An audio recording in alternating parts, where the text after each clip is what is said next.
Yo les gars, aujourd'hui on se retrouve sur une nouvelle vidéo qui aujourd'hui va plaire plus que un. Il y a en fait un requin blanc de 3 mètres se fait dévorer par un prédateur mystérieux et on verra ce que c'est. Moi je ne sais pas. Allez, on regarde.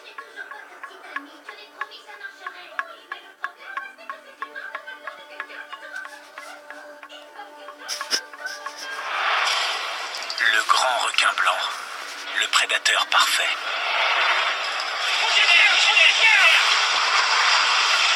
L'un des animaux le plus incompris de l'océan.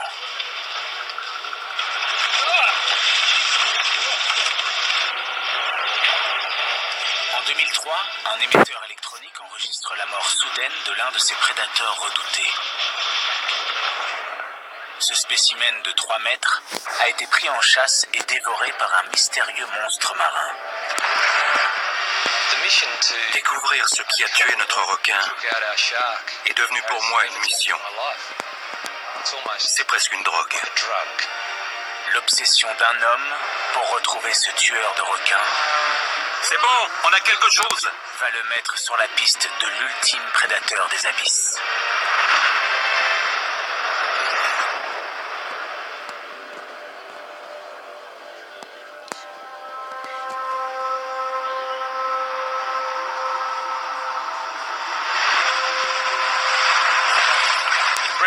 Fin 2003, j'étais à Bremer Bay quand j'ai appris que des cachalots s'étaient échoués. Je n'avais jamais vu un spectacle sauvage aussi impressionnant. Quand on est arrivé sur les lieux, il n'y avait que 6 mètres de fond à l'avant du bateau, mais 13 grands requins blancs nous encerclaient. C'était grandiose. L'atmosphère était vraiment magique.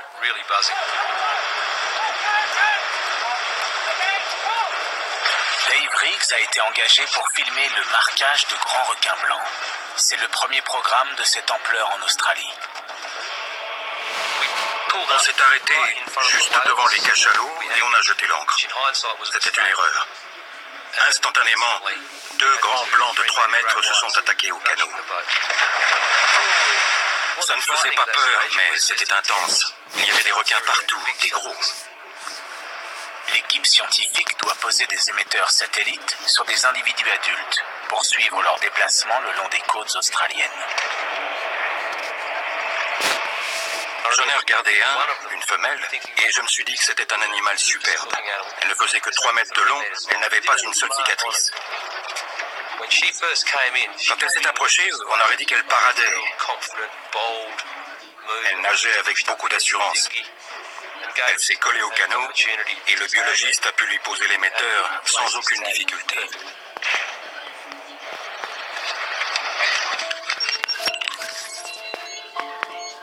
Conçue pour rester fixée au dos du requin pendant 12 mois, cette balise GPS est équipée de capteurs multiples qui enregistrent et stockent des informations en permanence.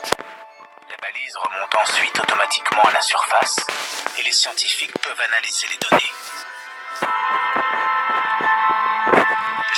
L'émetteur est très profilé et peut descendre jusqu'à 2000 mètres de fond sur le dos du poisson. C'était l'appareil idéal pour ce requin.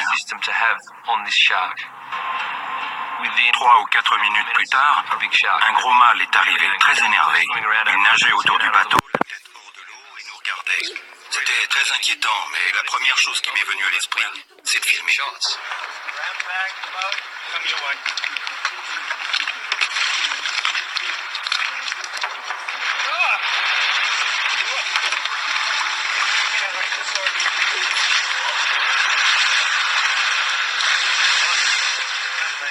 L'animal a fait le tour du bateau 3 ou 4 fois.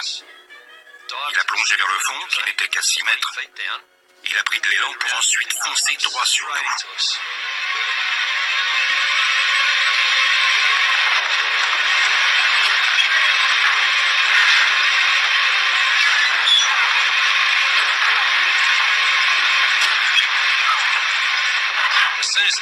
Dès que le requin nous a percutés, c'était le chaos.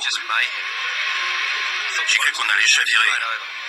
Il a attrapé le bateau par le côté. Et là, j'ai cru qu'on était cuit. C'était terrifiant, sincèrement. Il essayait de nous faire tomber à l'eau. On a dû le frapper avec les rames pour qu'il lâche prise, ce qu'il a fait. Mais il est revenu à la charge et nous a percuté 3 fois. On a fini par couper la mare et rejoindre le rivage.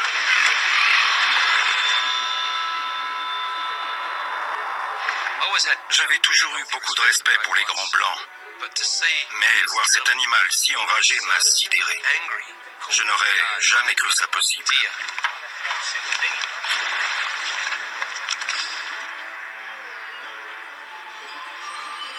4 mois plus tard, un promeneur trouve un émetteur satellite sur la plage, 4 km plus loin. C'est celui que les scientifiques ont posé sur la femelle baptisée requin alpha. Une fois analysées, les données révèlent un événement surprenant. Pendant ces 4 mois, le requin alpha a longé les côtes de l'Australie occidentale et parcouru plus de 4000 km. Mais les dernières données enregistrées à 70 km de Bremer Bay sont incompréhensibles pour les biologistes. Le 24 décembre, à 4 heures du matin, la femelle a brutalement plongé à pleine vitesse jusqu'au plateau continental. On voyait une descente vers le plateau à 580 mètres, puis un brusque changement de température. En quelques secondes, les capteurs thermiques de la balise passent de 8,8 degrés, la température de l'eau, à 26 degrés. Une seule explication possible, le requin s'est retrouvé dans le ventre d'un autre animal. La première question qu'on s'est tous posée, c'est qu'est-ce qui a pu faire ça? Le requin a été dévoré. Quel animal peut manger un requin si gros et tuer un grand blanc de 3 mètres?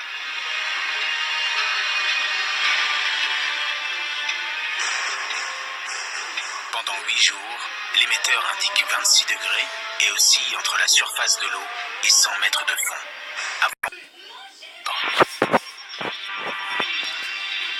Cela ne fait plus aucun doute. Le grand requin blanc, considéré comme l'ultime prédateur de l'océan, a été attaqué par plus fort que lui.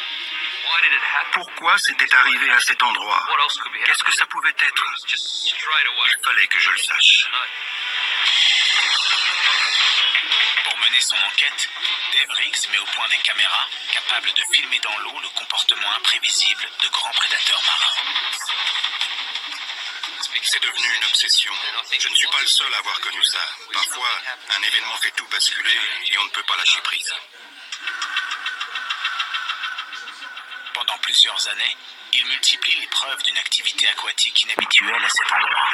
Il établit rapidement un schéma récurrent. Les prédateurs marins se rassemblent dans une zone océanique restreinte, chaque année pendant 6 semaines, non loin de l'endroit où le requin alpha a disparu. Dave Riggs vient de découvrir par hasard un véritable vivier de grands prédateurs.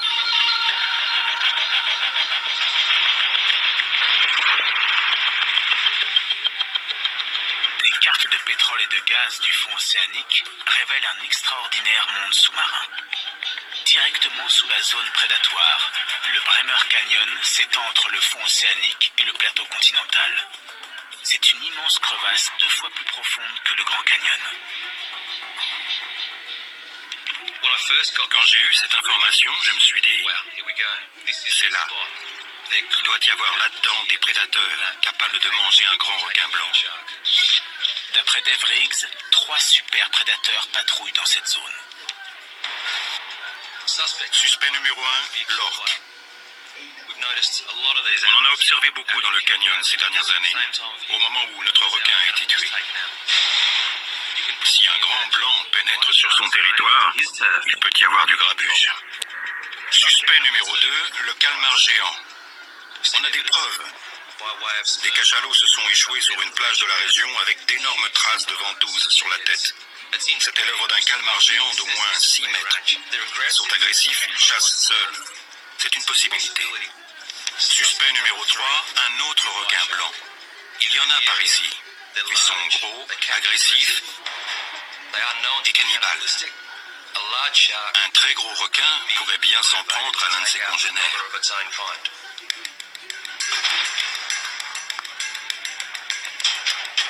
Après avoir passé 10 ans à travailler seul, Dave Riggs se met aujourd'hui en quête d'un partenaire pour l'épauler et financer une expédition. Peter Hudson organise des sorties en mer à Bremer Bay. Il est le premier à accepter. Je suis intrigué de voir ce qu'on va trouver. C'est tout l'intérêt de participer à l'expédition. C'est pour ça que je suis prêt à apporter toutes ces modifications à mon bateau. Parce qu'on n'a pas beaucoup d'opportunités comme celle-là aujourd'hui.